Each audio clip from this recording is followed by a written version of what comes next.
આજથી ભક્તિ, શ્રદ્ધા અને અડગ વિશ્વાસના પર્વ જયા પાર્વતી વ્રતનો પવિત્ર પ્રારંભ થયો છે। જામનગર શહેરના કાશી વિશ્વનાથ મંદિર સહિતના જુદા જુદા શિવાલયોમાં આજે કુંવારિકાઓ અને પરિણીતાઓ દ્વારા આ વ્રત પૂજન શરૂ કરવામાં આવ્યું છે। 5 દિવસ સુધી ચાલનારા વ્રતમાં કુંવારી કન્યાઓ મનગમતા અને ગુણવાન જીવન સાથીની પ્રાપ્તિ માટે, જ્યારે સૌભાગ્યવતી મહિલાઓ પોતાના પતિના દીર્ઘાયુષ્ય અને અખંડ સૌભાગ્ય માટે માતા પાર્વતીની આરાધના કરશે। મંદિરોમાં ભક્તિનો માહોલ જામ્યો છે અને ઘરોમાં જવારા રોપી પૂજા અર્ચના શરૂ થઈ ગઈ છે। અષાઢ માસમાં ઉજવાતું જયા પાર્વતી વ્રત હિન્દુ ધર્મમાં સૌથી શ્રદ્ધાસભર વ્રતોમાંનું એક માનવામાં આવે છે। જ્યોતિષોના જણાવ્યા મુજબ આ વ્રત માત્ર ધાર્મિક પરંપરા નથી, પરંતુ સુખી દાંપત્ય, સંતાન સુખ, પરિવારની સમૃદ્ધિ અને માનસિક શાંતિ માટેનું મહત્વપૂર્ણ આધ્યાત્મિક અનુષ્ઠાન છે।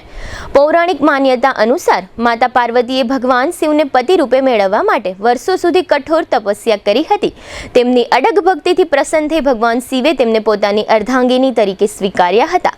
આ જ કારણ છે કે આજે પણ કુંવારી યુવતીઓ સારા જીવનસાથી માટે અને પરણેલી મહિલાઓ અખંડ સૌભાગ્ય માટે આ વ્રત શ્રદ્ધાપૂર્વક કરે છે।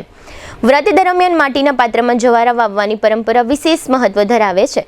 જવારા જીવનમાં નવી ઉર્જા, હરિયાળી, સમૃદ્ધિ અને વિકાસનું પ્રતીક માનવામાં આવે છે। 5 દિવસ સુધી માતા પાર્વતીની પૂજા, આરતી, વ્રત કથા અને ઓમ નમઃ શિવાય તેમજ ઓમ ગૌરી શંકરાય નમઃ મંત્રોના જાપથી સમગ્ર વાતાવરણ ભક્તિમય બની જાય છે। ગુજરાતના અનેક શિવ મંદિરોમાં બહેનો પરંપરાગત વસ્ત્રોમાં સજ્જ થઈ કાઠાગોરનું પૂજન અને ભજન કીર્તન કરે છે। જ્યોતિષ શાસ્ત્ર અનુસાર જન્મકુંડળીનું 7મું સ્થાન દાંપત્ય જીવન, 5મું સ્થાન સંતાન સુખ અને 4થું સ્થાન ગૃહ સુખનું પ્રતિનિધિત્વ કરે છે।